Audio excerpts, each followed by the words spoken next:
আমরা যেদিন বিপদে পড়ে যাব, যেদিন আমার আব্বা আমারে চিনবে না, আমি আমার আব্বারে চিনব না, নেতা তার কর্মীরে চিনবে না, কর্মী নেতারে চিনবে না, ঠিক কিনা? পীর সাহেব মুরিদরে চিনবে না, মুরিদ পীর সাহেবরে চিনবে না, স্বামী তার স্ত্রীরে চিনবে না, স্ত্রী তার স্বামীরে চিনবে না। নবী থেকে শুরু করে, অলি থেকে শুরু করে, শহীদ থেকে শুরু করে সবার মুখে একটাই জিকির, ইয়া নাফসি ইয়া নাফসি ইয়া নাফসি। আকাশের সূর্যটা যেদিন মাথার কাছে চলে আসবে, জমিনটা তামার জমিন হয়ে যাবে, সূর্যের তাপে মাথার মগজগুলো ভাতের মাড়ের মতো গলে গলে নাকের ছিদ্র কানের ছিদ্র দিয়ে টপ টপ করে বেয়ে বেয়ে নিচে পড়বে। ওই কঠিন দিনে কেউ কাউরে চিনবে না। বিষ্ণু বললেন, ওই দোয়াটা আমি দুনিয়ায় করি নাই, আমি বদরের যুদ্ধে মার খেয়েছি, উহুদের যুদ্ধে দাঁত ভেঙেছি, আমি না খেয়ে পেটে পাথর বেঁধেছি। আমি যদি ওই দিন দোয়া করতাম, আল্লাহ দোয়া কবুল করে নিত, জান্নাতি খাবার দিয়ে দিত, আমার মায়ের খাওয়া লাগতো না, তায়েফে আমার রক্ত ঝরতো না, দোয়া করলেই কবুল। কিন্তু ওই দোয়াটা আমি দুনিয়ায় করি নাই, ওই দোয়াটা আমার জন্য, আপনার জন্য, আমাদের জন্য বিশ্বনবী জমা রেখে দিয়েছে। এজন্য বিশ্বনবীর চিন্তা আর আমাদের চিন্তা এক চিন্তা না, বিশ্বনবীর পুরা উম্মতের চিন্তা। কিয়ামত পর্যন্ত যত মানুষ আসবে সবাই আমার উম্মত, না জানি তাদের নসিবে কি হয়ে যায়। এই চিন্তার বোঝা বিশ্বনবীকে কাবু করে ফেলেছিল। আল্লাহ বললেন, নবী নো টেনশন, কোনো টেনশন নাই, আপনার এই চিন্তার বোঝাকে আপনার পিঠ থেকে আমি আল্লাহ নিজ দায়িত্বে সরিয়ে নিলাম। এজন্য আল্লাহ বললেন, আলাম নাশরাহ লাকা সাদরাকা ওয়া ওয়াদা'না আনকা বিজরাক আল্লাযী আনকাদা যাহরাক। যেই চিন্তার বোঝা আপনাকে কষ্ট দেয়, যেই চিন্তার বোঝা আপনারে পেরেশান করে তোলে, আপনার পিঠ থেকে ওই চিন্তার বোঝা নবী আমি সরিয়ে নিলাম। কি দিয়ে সরিয়ে নিল? কোরআনের আলো দিয়ে। আওয়াজ করে বলতে হবে, কি দিয়ে? বিশ্বনবী মক্কায় দেখতেন মূর্তির পূজা হয়, আল্লাহর ঘরের ভিতরে 360টা মূর্তির পূজা। বিশ্বনবী দেখতে পেলেন দুর্বলের উপরে সবলের অত্যাচার, বিশ্বনবী দেখতে পেলেন নারীদেরকে অত্যাচার করা হয়। কন্যা সন্তান হলে বাবা তার মেয়েটাকে নিয়ে জঙ্গলের ভেতরে ঢুকে কিংবা মরুভূমির ভেতরে যে জীবিত দাফন করে দেয়। ওয়াইদাল মাউউদাতু সুইলাত ওয়াদুল বানাত। বিশ্বনবী এগুলো দেখতেন চারপাশে, দেখে এই পথহারা জাতিকে কিভাবে উদ্ধার করবেন, কি দিয়ে উদ্ধার করা যায়, এই টেনশনে বিশ্বনবীর পিঠ বাঁকা হয়ে গিয়েছিল। উপমা বাঁকা হয়ে গিয়েছিল, বিশ্বনবী সব সময় পেরেশান থাকতেন। আল্লাহ বললেন, নবী টেনশনের দরকার নাই, হেরা গুহায় এমন একটা নূরের আলো দিয়ে আমি আপনারে আলোকিত করব, যার মাধ্যমে সব পেরেশানি দূর হয়ে যাবে। ألم نشرح لك صدرك ووضعنا عنك وزرك الذي أنقض ظهرك। আপনাকে পেরেশান বানিয়ে দেয় এরকম সব চিন্তার বোঝা আমি আল্লাহ সরিয়ে নিলাম। সুবহানাল্লাহ। দুইটা নেয়ামত শুনলাম, এবার 3 নম্বর নেয়ামত আল্লাহ বললেন, ওয়া রাফা'না লাকা যিকরাক। এই আয়াতটা মুখস্থ করতে হবে আজকে, আমার সাথে সাথে পড়েন, ওয়া রাফা'না লাকা যিকরাক। সবাই বলেন নাই, পড়েন, ওয়া রাফা'না লাকা যিকরাক ওয়া রাফা'না লাকা যিকরাক। নবী হে, আপনার সম্মানকে আমি আকাশচুম্বী করেছি। I have dignified your status high and high, the highest peak. আপনার মর্যাদা উঠাতে উঠাতে আকাশ বাতাস ছাপিয়ে, সাত আকাশ কাঁপিয়ে আরশের উপরে নিয়ে গিয়েছি। আপনার মর্যাদা আমার পরপরই, স্রষ্টার পরে পুরো সৃষ্টিকুলের উপরে বিশ্বনবীর মর্যাদা আছে না নাই? এজন্য আল্লাহ বললেন, ওয়া রাফা'না লাকা যিকরাক। ও নবী, আপনার মর্যাদা সম্মান আমি আকাশচুম্বী করেছি। আপনার সুনাম, সুখ্যাতি, মান, মর্যাদা আমি গোটা বিশ্বে ছড়াইয়া দেব। এই আয়াত যখন নাজিল হলো, কাফেররা হাসতে শুরু করলো। কাফেররা বলে, মোহাম্মদ বেটা বলে কি, ও জানে বাঁচবে কিনা ওইটাই তো সন্দেহ। আমরা যেই ষড়যন্ত্র পাকাচ্ছি, ও জানে বাঁচবে কিনা সে এটাই সন্দেহ, তার নাম গোটা বিশ্বে ছড়াবে কি করে আমরা দেখে নেব। আল্লাহ বলেন, তোরা আমার নবীর সুনাম সুখ্যাতি ছড়ানোর ব্যাপারে বাধা তৈরি করবি, তোরা আমার নবীর ব্যাপারে অপপ্রচার চালাবি, তোদের অপপ্রচারকেই আমি আমার নবীর প্রচার মাধ্যম বানিয়ে দেব। তোরা করবি অপপ্রচার।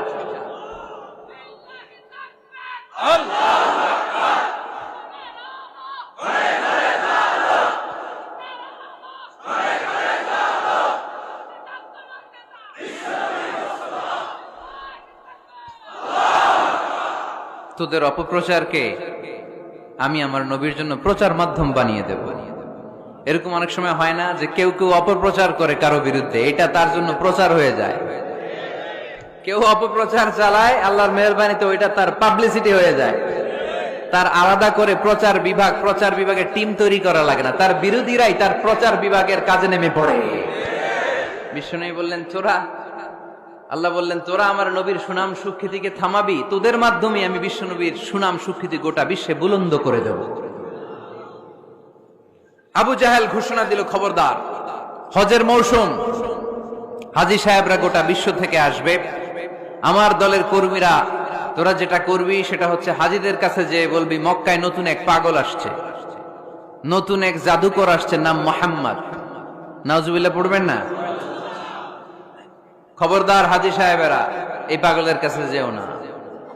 সব হাজীরা গোটা বিশ্ব থেকে এসে মক্কার মিনা প্রান্তরে তাঁবুর ভিতরে ঢুকেছে, আর আবু জাহেলের টিম মেম্বাররা সব তাঁবুর ভিতরে উকি মাইরা কয়, খবরদার, নতুন পাগল আইছে। সবাই কয় নাম কি? কয় মুহাম্মদ। নতুন পাগল এসেছে, নাম মুহাম্মদ। নতুন জাদুকর এসেছে, তার নাম মুহাম্মদ। খবরদার, তার কাছে যেও না, তার কথা শোনো না, শুনলে তোমরাও পাগল হয়ে যাবা, তোমরাও পাগল হয়ে যাবা। সে এত বড় জাদুকর, মুহাম্মদ সাল্লাল্লাহু আলাইহি ওয়াসাল্লাম এত বড় জাদুকর, তার জাদু দেখলে, তার কথা শুনলে হাজবেন্ড ওয়াইফের মধ্যে সম্পর্ক বিচ্ছিন্ন হয়ে যায়। সে এত বড় জাদুকর, তার কথা শুনলে বাবা আর ছেলের সম্পর্ক ছিন্ন হয়ে যায়। সে এত বড় জাদুকর, তার কথা শুনলে বন্ধু বন্ধু আলাদা হয়ে যায়। খবরদার হাজী সাহেবরা, তোমরা হজ করতে এসেছো করো, জমজমের পানি খাও আর খেজুর নিয়ে যাবা বাড়িতে, কিন্তু মুহাম্মদ সাল্লাল্লাহু আলাইহি ওয়াসাল্লামের কাছে যাওয়া যাবে না। আচ্ছা, আপনারা বুঝে শুনে উত্তর দেন। এই যে লক্ষ লক্ষ হাজী মিনার তাঁবুতে বসা, আর আবু জাহেলের লোকরা যে বললো নতুন জাদুকরের নাম মুহাম্মদ, তার কাছে যেও না, এই লক্ষ লক্ষ হাজীরা এর আগে জীবনেও মুহাম্মদ সাল্লাল্লাহু আলাইহি ওয়াসাল্লামের নাম শুনছে? তার মানে মুহাম্মদ সাল্লাল্লাহু আলাইহি ওয়াসাল্লামের নাম তাদের কানে পৌঁছে দেওয়ার দায়িত্ব আবু জাহেল নিজেই নিয়ে নিয়েছে। চিল্লা এখন ঠিক কি না? অপপ্রচার হয়ে গিয়েছে। আর সবাই মনে মনে ভাবে, কয় কি, এত বড় জাদুকর, হজ করি আর না করি, এর না দেখা যাওয়া যাবে না। হজ তাড়াতাড়ি কোন রকম সাইরা এই জাদুকরের কাছে আগে যাব, দেখি কেমন জাদু দেখায়, দেখি কত বড় ম্যাজিশিয়ান, দেখি তো কত বড় পাগলের। কারণ আল ইনসানু হারিসুন আলা মা মুনিআ, মানুষকে যেটা নিষেধ করা হয় বেশি, মানুষ এটা করতে চায়। যদি বলি ওদিকে যাবি না, ওর বাপের কিরা ওদিকে যাবে, ঠিক কিনা? এটা আমাদের স্বভাব, আমাদের খাসলা, আমাদের বৈশিষ্ট্য। যেটা আমাদেরকে নিষেধ করা হয় বেশি, ওটা করতে মন চায়। সব হাজিরা মনে মনে ভাবলো আমরা যাব। তোরা যতই বলিস না কেন, যাব, হজের পরে অবশ্যই যাব। দেখা গেল হজের পরে বিশ্বনবী মুহাম্মদুর রাসূলুল্লাহ সাল্লাল্লাহু আলাইহি ওয়াসাল্লামের বাড়ির সামনে বিশাল বড় গ্যাদারিং শুরু হয়েছে। সবাই লাইন ধরে দেখা করতে গেছে। দেখা করতে যে বিশ্বনবীর চেহারা দেখে প্রথম নজরে সব পাগল।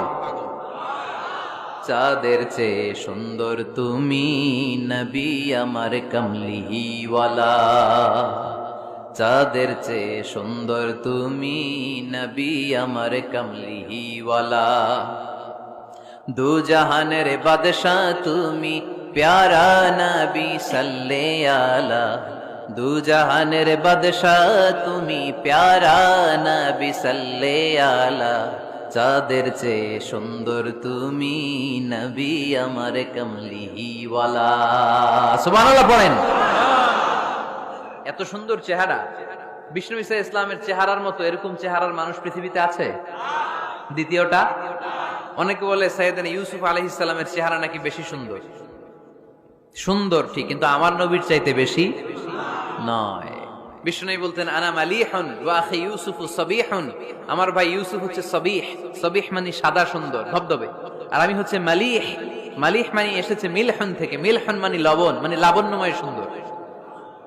আমার ভাই ইউসুফ নবী সাদা সুন্দর, আমি লাবণ্যময় সুন্দর। কোনটার দাম বেশি? লাবণ্যময় সুন্দরের দাম বেশি।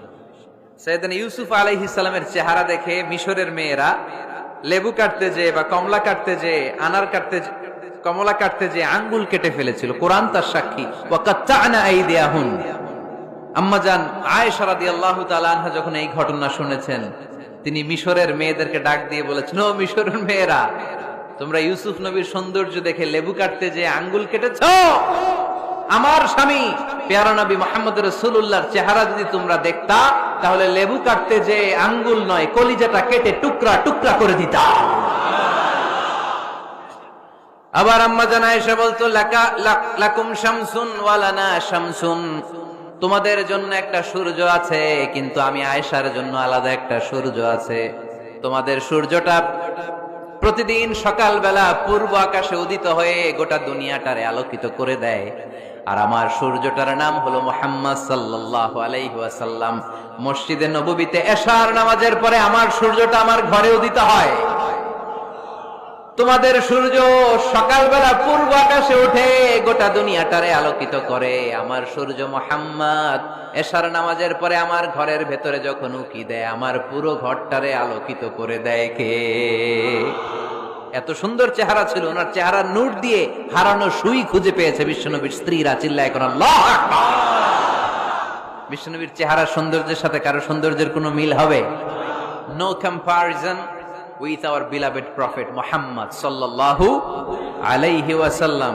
Whether it's the fitness, whether it's the appearance, whether it's the status, no comparison with our prophet. এটা ফিটনেসের দিক থেকে হোক, এটা চেহারার সৌন্দর্যের দিক থেকে হোক, এটা কণ্ঠস্বরের ঝংকারের দিক থেকে হোক, সম্মান আর মর্যাদার দিক থেকে হোক, আমার নবীর সম্মানের ধারে কাছেও সম্মান পৃথিবীর কারো হতে পারে না। চিল্লায় বলেন ঠিক কিনা?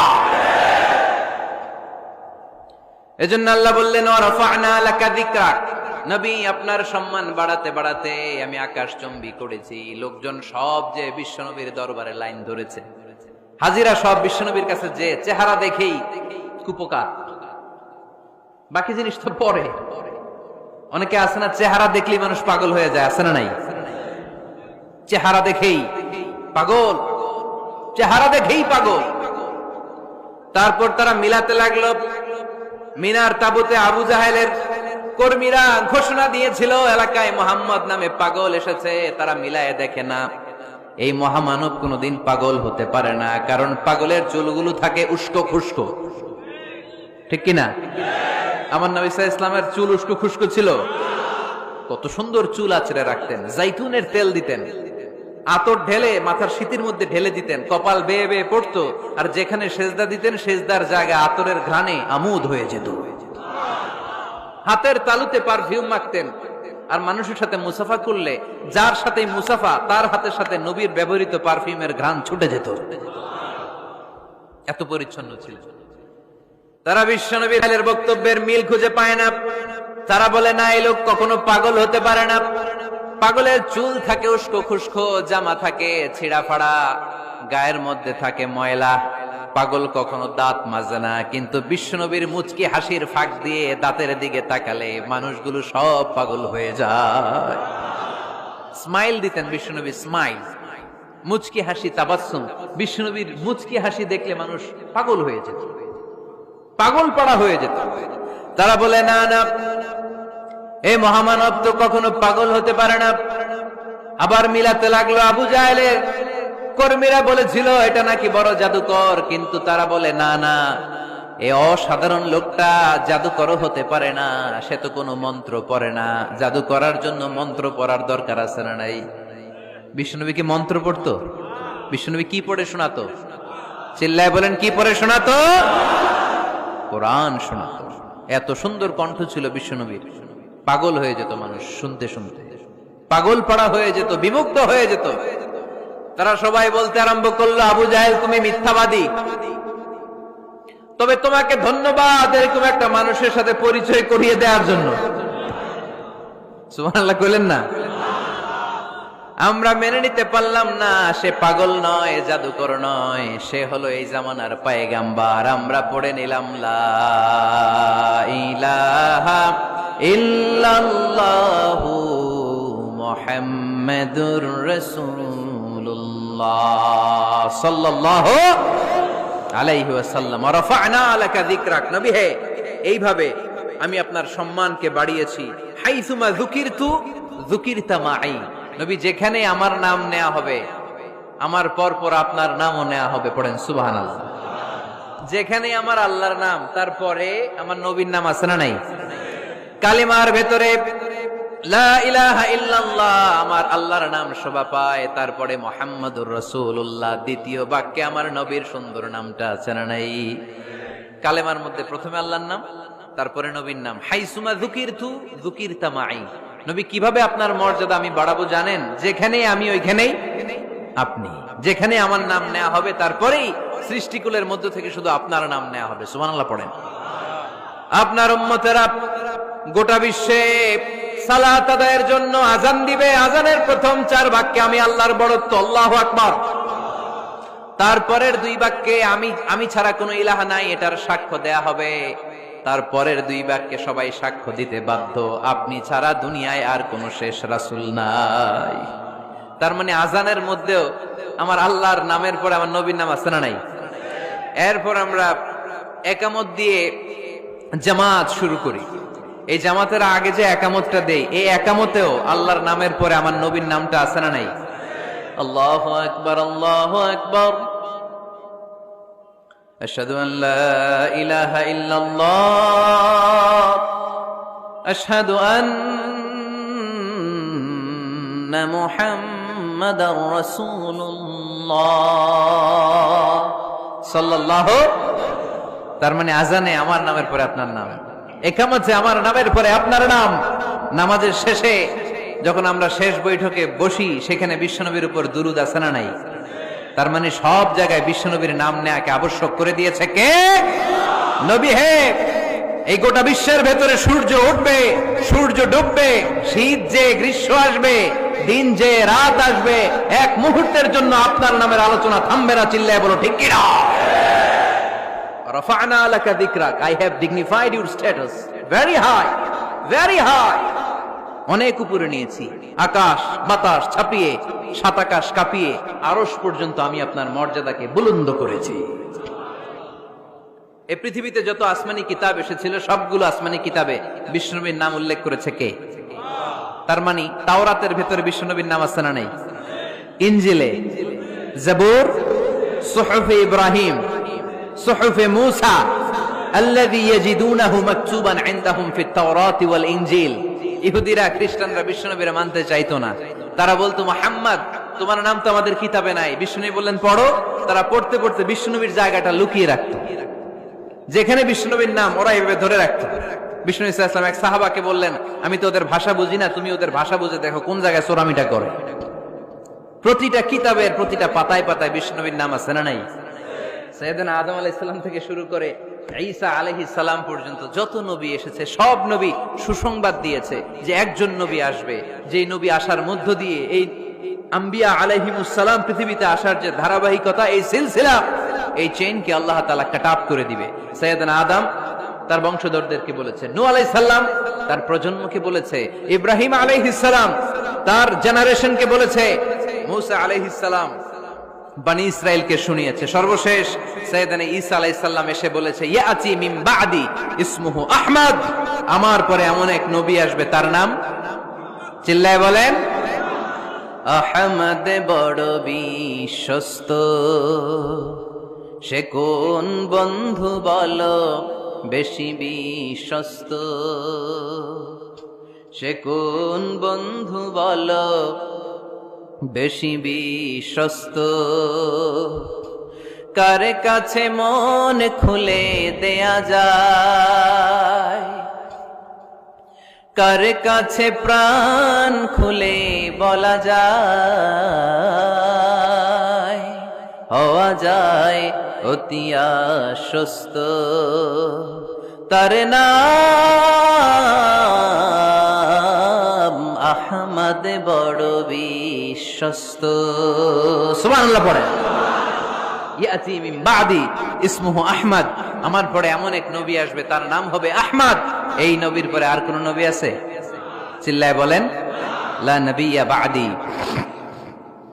ওয়ালা রাসূলা, আমার পরে কোনো নবীও নাই, আমার পরে কোনো রাসূলও নাই। তবে আমার পরে যদি নবী হওয়ার যোগ্যতা কারো থাকে, আমার উমরে ফারুক নবী হওয়ার যোগ্যতা রাখে। কোন নবী নাই, খাতামুন নবিয়্যিন, আমার পরে কোনো নবী নাই। তার মানে বিশ্বনবীর জীবনে 3 নম্বর নিয়ামত হলো রাফা'না লাকা যিকরাক। মর্যাদা আমি বাড়াতে নবী অনেক উপরে নিয়েছি। আবার আল্লাহ আমাদেরকে ডেকে বললেন, ও ইমানদার বান্দারা শোনো, আমি স্বয়ং আল্লাহ তাআলা আমার ফেরেশতা বাহিনী নিয়ে এই নবীর উপরে স্বয়ং আমি দুরূদ পড়ি। ইন্নাল্লাহা ওয়া মালাইকাতাহু ইউসাল্লুনা আলান নবী ইয়া আইয়ুহাল্লাযীনা আমানু সাল্লু আলাইহি ওয়া সাল্লিমু তাসলিমা। পড়েন, আল্লাহুম্মা সাল্লি আলা মুহাম্মাদ ওয়া আলা আলি মুহাম্মাদ কামা সাল্লাইতা আলা ইব্রাহিম ওয়া আলা আলি ইব্রাহিম ইন্নাকা হামিদুম মাজিদ। আল্লাহুম্মা বারিক আলা মুহাম্মাদ ওয়া আলা আলি মুহাম্মাদ কামা বারাকতা আলা ইব্রাহিম وعلى آل إبراهيم إنك حميد مجيد। চিৎকার করে পড়েন সুবহানাল্লাহ। এমন নবী যে নবীর উপর আল্লাহ নিজেই দুরূদ পড়ে, ফেরেশতারা পড়ে, এজন্য আমাদের পড়ার দরকার আছে না নাই? আবার আল্লাহ বললেন, নবী আপনি এমন নবী যেই নবীকে আমি হাউজে কাউসার দিয়েছি। লক্ষ লক্ষ নবীদের কাউরে কিয়ামতের দিন আমি হাউজে কাউসারের মালিক বানাবো না, শুধুমাত্র কেবলমাত্র একমাত্র আপনি ছাড়া। ইন্না আ'তাইনাকাল কাউসার ফাসাল্লি লিরাব্বিকা ওয়ানহার ইন্না শানিআকা হুয়াল আবতার। সুবহানাল্লাহ পড়ে। এই হাউজে কাউসারের পানি খেতে চান, পান করতে চান? বিশ্বনবী না দিলে খাইতে পারবো আমরা? হাউজে কাউসার পান করতে চান কারা? হাত তুলে দেখান।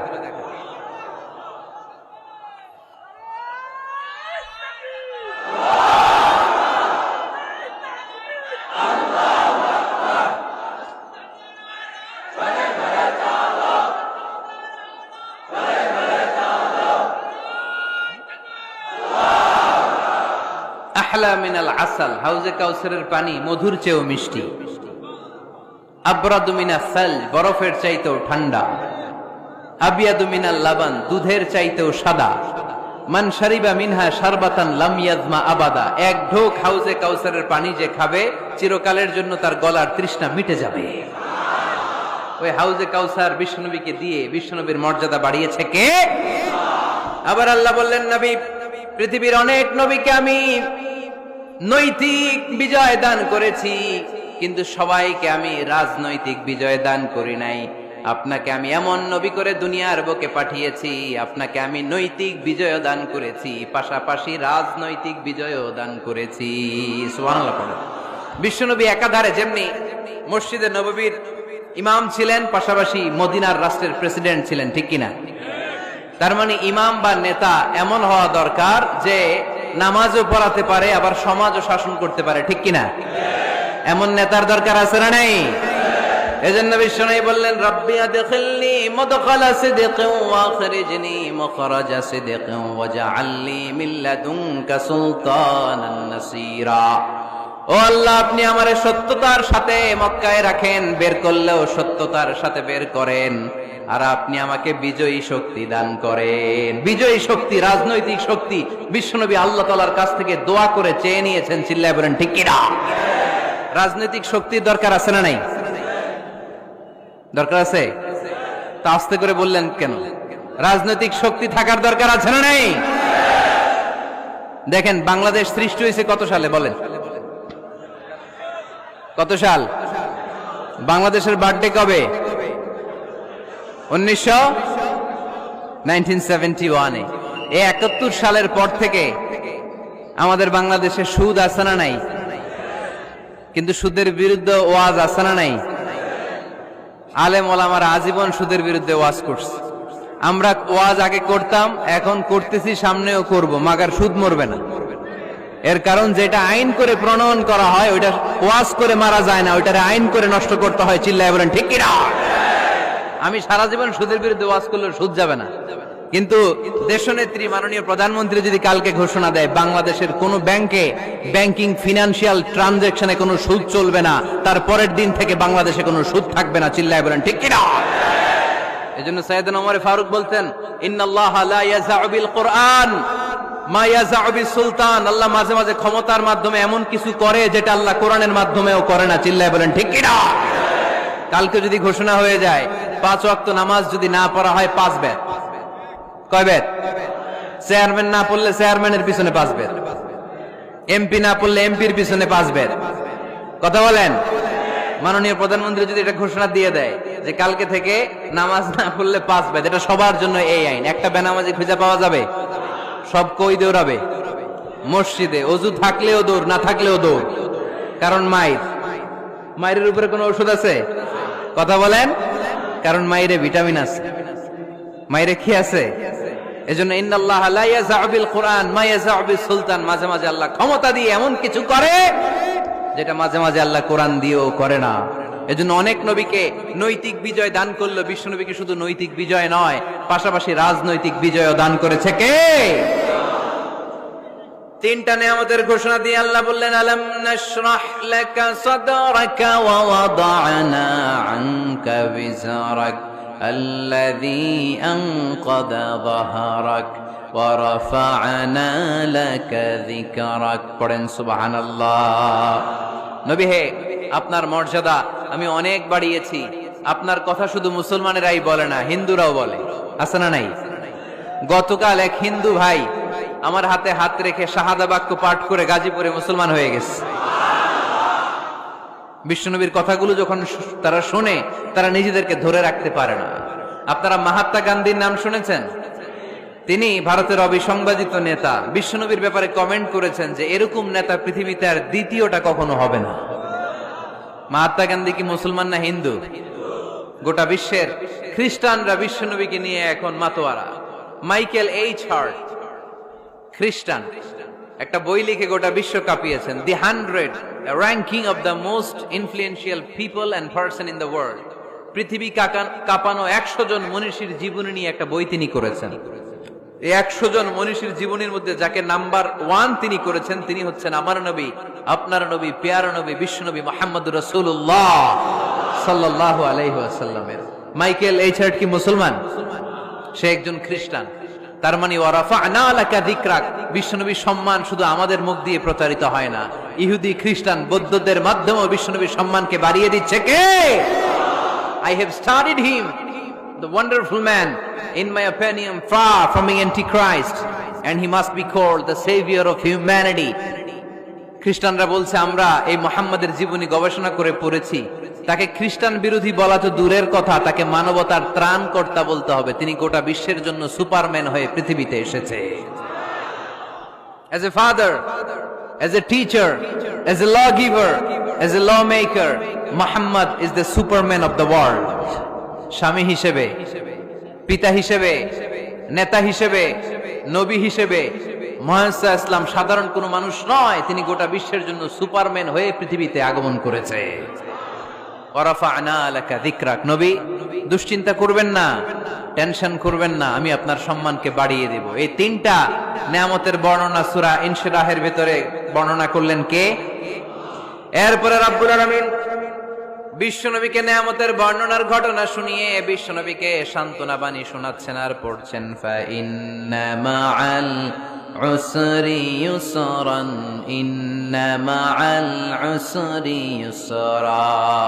নবী গো, নিশ্চয়ই কষ্টের পরে আছে আনন্দ, দুঃখের পরেই আছে সুখ। সুবহানাল্লাহ। কষ্টের পরে আনন্দ, দুঃখের পরে। The struggle isn't permanent in our life. দুঃখ কষ্ট এটা আমাদের জীবনে পার্মানেন্ট না, এটা সাময়িক। আচ্ছা, আওয়াজ করে উত্তর দেন তো, 1 বছরে কয়দিন আপনাদের ফরিদপুরে? কয়দিন? 365 দিন। গত 365 দিনে না খেয়েছিলেন কয়দিন? 20 দিন, 30 দিন। তার মানে অল্প কিছুদিন না খেয়েছিলাম, সারা বছরই খেয়েছিলাম, ঠিক কিনা? আচ্ছা, তো 365 দিনে অসুস্থ ছিলেন কয়দিন? 4-5 দিন। কিংবা 20 দিন, কিংবা 1 মাস, কিংবা 56 দিন, কিংবা 65 দিন, তার মানে বাকি 300 দিন আরামে ছিলাম কি ছিলাম না? তার মানে আমাদের জীবনে দুঃখ বেশি না আনন্দ বেশি? সুখ বেশি না কষ্ট বেশি? এজন্য আল্লাহ বললেন, খবরদার, মুমিন কখনো হেরে যায় না। মুমিনের হারাবার কিছু নাই। মুমিনের জীবনে যদি আনন্দ আসে, মুমিন শুকরিয়া করে, শুকরিয়া করলে সওয়াব আছে না নাই? আর মুমিনের জীবনে যদি দুঃখ আসে, মুমিন সবর করে, ধৈর্য ধরে, ধৈর্যেও সওয়াব আছে না নাই? তাহলে আমাদের সব দিক দিয়েই চলা। আনন্দের দিনগুলাতে শুকরিয়া করব, আর দুঃখের দিনগুলাতে ধৈর্য ধরবো, দুইটার মধ্যে সওয়াব আছে না নাই? এজন্য বিশ্বনবী বললেন, আজাবান লি আমরিল মুমিন, মুমিনের বিষয়টা খুবই আশ্চর্যের। ফাইন আসাবাতহু সাররাউন শাকারা, মুমিন যদি আনন্দে থাকে সে শুকরিয়া করে, শুকরিয়া করলে লাভ আছে না নাই? ওয়াইন আসাবাতহু দাররাউন সাবারা, আর দুঃখে পড়লে সে সবর করে, ধৈর্য ধরে, ধৈর্য ধরলে সওয়াব আছে না নাই? তার মানে আমাদের হারাবার কিছু আছে। মাঝে মাঝে আল্লাহ আমাদেরকে দুঃখ কষ্ট দিয়ে পরীক্ষা করতে চান, এগুলো আমাদের জন্য খারাপ নয়। এই দুঃখ কষ্ট বিপদ আমাদের কোমরকে সোজা করে, আমাদের পায়ের মাটিকে শক্ত করে, চিল্লায় বলেন ঠিক কিনা? প্রতিকূল পরিবেশে কিভাবে বাঁচতে হয় এই দুঃখ কষ্ট আমাদেরকে শিখায়। এজন্য মুমিন বান্দার বৈশিষ্ট্য হচ্ছে দুঃখ কষ্ট বেদনা জ্বালা এগুলোতে সে আপসেট হয় না, সে হাল ছেড়ে দেয় না, সে ভরসা রাখে একজনের উপর, চিল্লায় বলতে হবে তিনি কে? কারণ মুমিন জানে রাত্রি যত গভীর হয়, অন্ধকার তমানিসা ভেদ করে সুবহে সাদিক হয়। মুমিন জানে গর্ভবতী নারীর পেটের ব্যথা যেই দিন বাড়তে থাকে, ওই দিনই নতুন মেহমান আগমনের সময় ঘনাতে থাকে। মুমিন জানে তার জীবনে দুঃখ কষ্ট বিপদ যত বাড়তে থাকে, সুখের দিন কাছে আসতে থাকে। এজন্য মুমিনের হারাবার কিছু নেই। ফা ইন্না মাআল উসরি ইউসরা, ইন্না মাআল উসরি ইউসরা। নবী হে, কষ্টের পরেই আছে আনন্দ, দুঃখের পরেই আছে সুখ। আপনি সমস্যায় পড়েছেন, ওই সমস্যার সমাধানও আছে না নাই? এই পৃথিবীতে এমন কোন সমস্যা আছে যেটা সমাধান নাই? কথা বলেন। সমস্যা তৈরি করেছে কে? আবার সমাধানও দিয়েছে কে? আল্লাহ doesn't create a lock without its key. আল্লাহ কখনো চাবি না বানাইয়া ওইটার তালা বানায় নাই। কথা কন। তালাও যেহেতু আছে, ওই তালার চাবিও বানিয়েছে কে? মা আনজালাল্লাহু দাআন ইল্লা আনজালাল্লাহু লাহু শিফা। আল্লাহ দুনিয়ায় এমন কোন রোগ পাঠায় নাই যেই রোগের ঔষধ বানায় নাই, এমন কোন রোগ নাজিল করে নাই যেই রোগের কোন চিকিৎসা বানায় নাই, হয়তো সেটা আবিষ্কার হয় নাই। অনেকে ক্যান্সারের কথা বলতে পারেন যে হুজুর ক্যান্সার এমন রোগ, এই ক্যান্সার তার নাই কোনো অ্যানসার, কিন্তু বিজ্ঞানীরা বলতেছে এটারও অ্যানসার আবিষ্কৃত হচ্ছে। সুবহানাল্লাহ কইবেন না? কিছু কিছু ক্ষেত্রে হয়েও গিয়েছে। এজন্য দুঃখের পরেই আছে সুখ, কষ্টের পরেই আছে আনন্দ। এই দুনিয়াটাই এরকম, কষ্টের পরই আনন্দ। দেখবেন তারাবির নামাজ 20 রাকাত পড়তে কষ্ট লাগে না? কোমরে ব্যথা, হাঁটুতে ব্যথা, কিন্তু 20টা রাকাত যখন শেষ করে মসজিদ থেকে বের হই, একটা আনন্দ আছে না নাই? কষ্ট করে পরীক্ষার জন্য প্রিপারেশন নিলেন আপনি কয়েক মাস, কিন্তু ফলাফল যখন ভালো হয় তখন একটা আনন্দ আছে না নাই? সারাদিন রোজা রাখলেন রমজানে, কি কষ্ট, তৃষ্ণায় গলা ফেটে যায়, কিন্তু ইফতারির সময় যখন রুহাবজা শরবতটা খাই কেমন লাগে? একটা আনন্দ আছে না নাই? এজন্য আল্লাহ বললেন فَإِنَّ مَعَ الْعُسْرِ يُسْرًا إِنَّ مَعَ الْعُسْرِ يُسْرًا। ও নবী, কষ্টের দিন মক্কায় অল্প কিছু দিন, মদিনাতে আনন্দের দিন অপেক্ষা করছে। আমাদের জীবনে যদি দুঃখ কষ্ট আসে, আমরা ধৈর্য ধরবো, তাওয়াক্কুল করবো একজনের উপর, তিনি কে? কারণ আমরা বিশ্বাস করি কষ্টের দিন এটা চিরকালের জন্য নয়, সামনে আনন্দের দিন আমাদের জন্য সেট করে রেখেছে কে?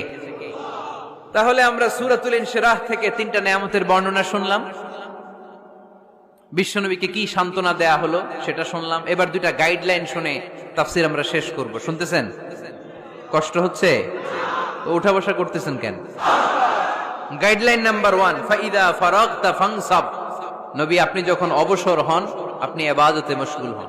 ফানসাব ফিল ইবাদা, তাফসীর ইবনে কাসিরে এসেছে আপনি ইবাদতে মশগুল হন যখন আপনি অবসর পান। অবসর আল্লাহর দেয়া বড় নেয়ামত, এটা বিশ্বাস করেন? অবসর কিন্তু নেয়ামত। আমরা অনেকেই অবসর সময়কে কাজে লাগাই না, কিন্তু অবসর চলে যাওয়ার পরে যখন ব্যস্ত হয়ে পড়ি তখন বলি হায় রে, অবসরটা যদি কাজে লাগাইতাম। পরীক্ষার পরে 3 মাস ছুটি ছিল, এই 3 মাস অবসরে যদি পড়তাম তাইলে তো আজকে ভার্সিটিতে চান্স পেয়ে যেতাম, ঠিক কিনা? এজন্য বিশ্বনবীর আল্লাহ বললেন, নবী فَإِذَا فَرَغْتَ فَانصَبْ وَإِلَى رَبِّكَ فَارْغَب। মাদানী জীবনে, মাক্কি জীবনে, দাওয়াতি কার্যক্রমের পরে, রাষ্ট্রীয় কার্যক্রমের পরে যখনই আপনি অবসর পাবেন তখনই আপনি ইবাদত করেন, তখনই বেশি বেশি আল্লাহর কাছে দোয়া করে। দোয়াটা খুব শক্তিশালী, কিন্তু আমরা অনেকে জানি না কি করে দোয়া করতে হয়। সিনসিয়ার দোয়া ইজ লাইক এ মিসাইল। আপনারা প্রায় পত্রিকায় শুনবেন আমেরিকা অমুক দেশে মিসাইল হামলা করেছে, শুনছেন? মিসাইল হামলা এমন হামলা, কত সেন্টিমিটার বেগে যে কোন জায়গায় অ্যাটাক করবে, যেখানে মারার কথা ওখানে পড়বে। ঠিক দোয়াটা হচ্ছে মিসাইলের মতো।